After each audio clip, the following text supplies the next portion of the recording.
Hey everybody, how's it going? This is Anuradha Naik back again with another update for the New York Health Act. Time flies. Time flies.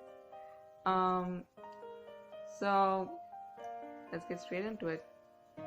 Um, for those who still don't know, the New York Health Act is a state-level single-payer bill which would ensure each and every resident New Yorker for every medically necessary procedure. That would include primary, specialized, long-term vision, dental, mental, etc. Let's get straight into the update. For the legislative update, again, we are speaking the veto-proof supermajority into existence, and it seems like we are 3 senators short.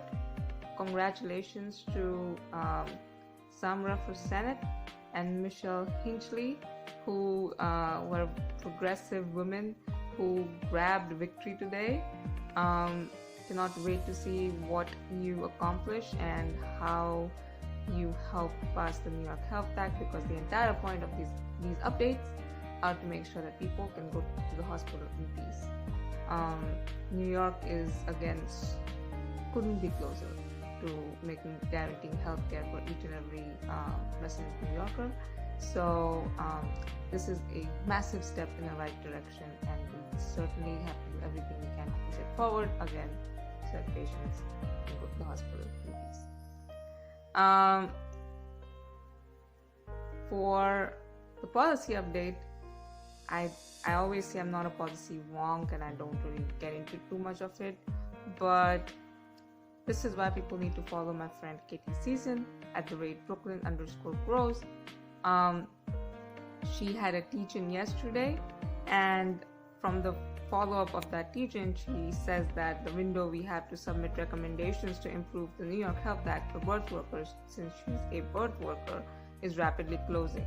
So amendments will be introduced no later than December, and the bill will be reintroduced in the beginning in January, when the session begins.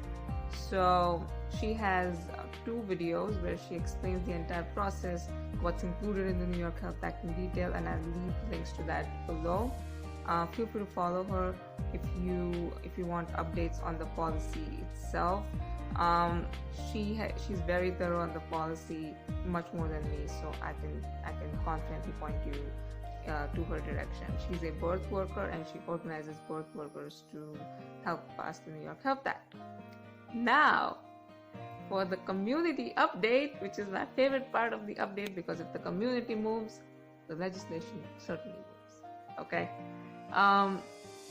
So in my legislative update, I gave, again, as I said, we are 3 senators away from a veto-proof supermajority.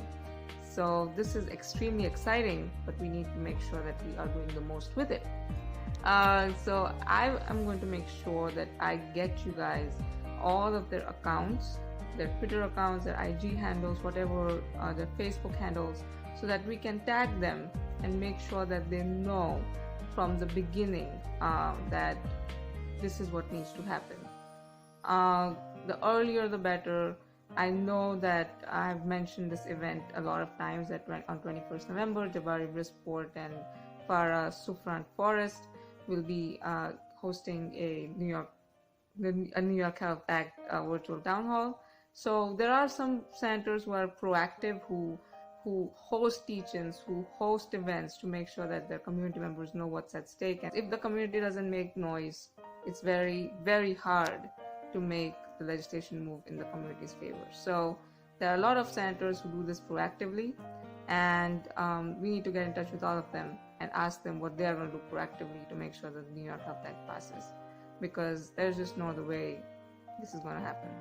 So I'll have the links, I'll have the social links to you once we have the final election results. I'll have the links of all the senators to you, so that we can make sure that they know what needs to happen. I'll also leave the links that I've been talking about all this week. The New York City DSA, their canvases, their Help Pass New York link, the red apple emoji link. People, I see you. You need to put that red apple next to your name. Definitely follow the hashtags, hashtag single period of Sunday, hashtag New York Health Act, hashtag Fast New York Health.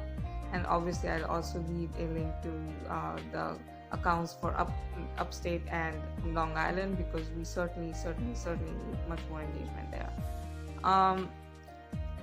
Also, if you have not, I need you to get in, like, post a healthcare selfie. There is a way you can take a selfie and post it for the hashtag New York Health Act. It really makes a difference. Post a past New York Health selfie or a hashtag New York Health Act selfie, and we'll make sure that it is included in our future marketing, like future montages and future campaigns. Make sure that there's a link where you can go ahead and share your healthcare story, because everybody has one.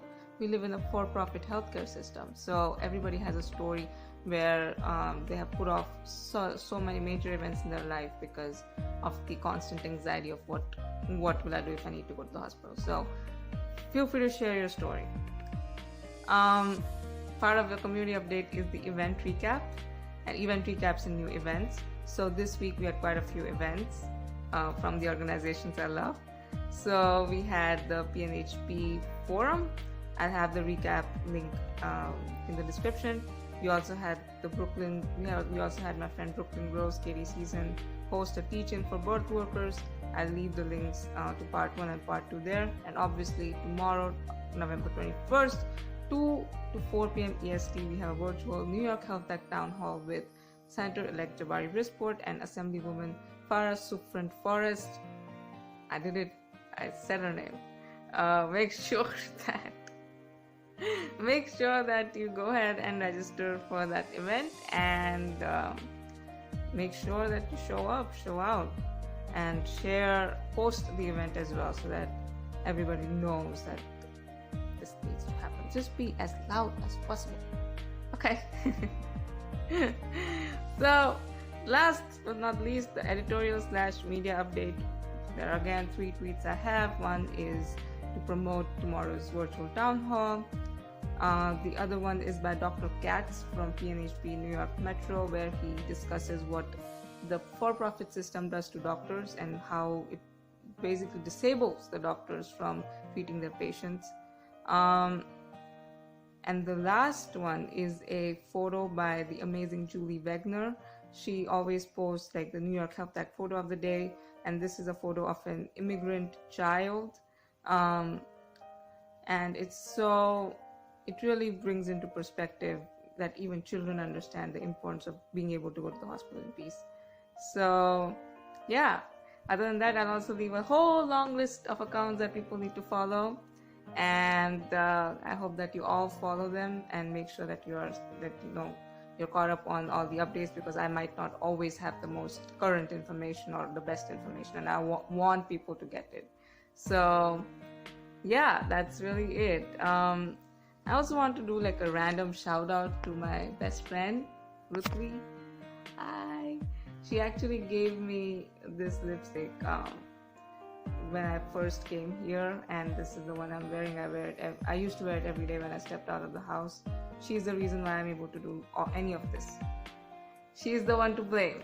So she's the one who made sure that I was well taken care of. So thank you so much, and take care, y'all. Happy Friday. Love you. Bye.